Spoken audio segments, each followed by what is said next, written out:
দেখে যেতে পারেন না? তুমি? আর এটা কে? ও আমার বর। কেন, কি হয়েছে? তোমার বর? আর তুমি প্রেগন্যান্ট? হ্যাঁ, আর ও এর বাবা। তুমি তুমি কে আর এখানে কি করছো? আমি এখানে কি করছি? এটা ছাড়ো। ও কি বলছে? ও তোমার বউ? আর ওর পেটে তোমার বাচ্চা? তোমার বউ তো আমি। আর এসব কি? কি চলছে এখানে?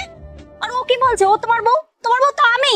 আরে চিল ইয়ার, তুমি তো জানো বড়লোক মানুষ দেখলে এইসব মেয়েরা সম্পর্ক করার চেষ্টা করে, আর টাকা কি করে ঝাড়বে সেই চেষ্টা করে। টাকার লোভে এরকম কত মেয়ে আছে আমাকে নিজের স্বামী ভাবে। তুমি ছাড়ো এর কথা, যাও তুমি এখান থেকে।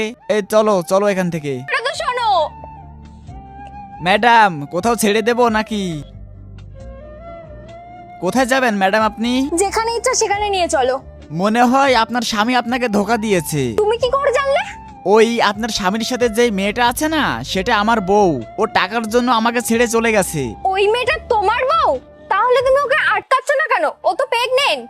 হ্যাঁ, আমি জানিও প্রেগনেন্ট। ও যখন 2 মাসের প্রেগনেন্ট ছিল তখনও আমাকে ছেড়ে চলে গেছে। আর ওর পেটে যে বাচ্চাটা আছে ওটা আপনার স্বামীর না, ওটা আমার। আর আপনার স্বামীকেও মিথ্যা কথা বলেছে। তুমি ওকে আটকাচ্ছ না কেন? কোনো লাভ নেই ওকে আটকিয়ে, ও টাকার জন্য আমাকে ছেড়ে চলে গেছে। আর আমি একটা সামান্য ড্রাইভার হয়ে ওর কাছে কি করে আশা করতে পারি বলেন? যে মেয়েটা তার স্বামীকে একবার ছেড়ে চলে যায় সে আর ফিরে আসে না। এর পরে কি হয় সেটা দেখার আগে এই দুইটা ছবির মধ্যে যে কোনো একটা ছবিকে ভালোবেসে থাকলে ভিডিওটিতে লাইক করে দাও আর চ্যানেলটি সাবস্ক্রাইব করে দাও। আর যদি না করো তাহলে আমি বুঝবো তোমরা এই দুইটা ছবির একটাকেও ভালোবাসো না। আর কমেন্টে আমিন লিখে যাও। আমি ওকে এই কারণেই ফলো করি যে ওর পেটে যে বাচ্চাটা ওইটা যেদিনে জন্ম দেবে সেই দিনই আমি ওকে নিয়ে চলে আসবো। কত বাজে মানুষ ও। আমি সবসময় ওর সাথে লয়াল ছিলাম আর ও যেখানে সেখানে মুখ মেরে বেড়াতো।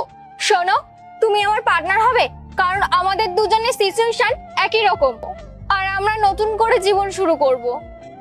আর এরপরে কি হয় পার্ট 2 দেখতে চাইলে কমেন্ট করো।